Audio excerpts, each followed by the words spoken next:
খুশি হয় যখন বড়রা ছোটদের হাত তুলে ধরে, ঠিক আছে, হাত তুলে সামনের দিকে এগিয়ে যাওয়ার চেষ্টা করে।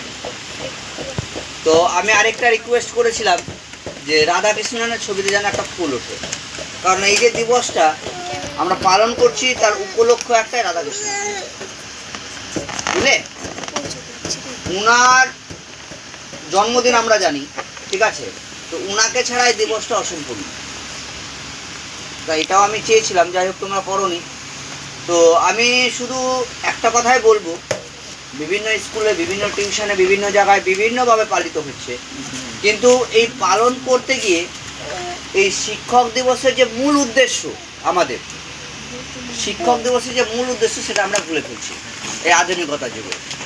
আসলে শিক্ষক দিবস পালনের অর্থটা কি? শিক্ষক দিবস কি করে পার্টিকুলার একটা শিক্ষকের জন্মদিন? না, একটা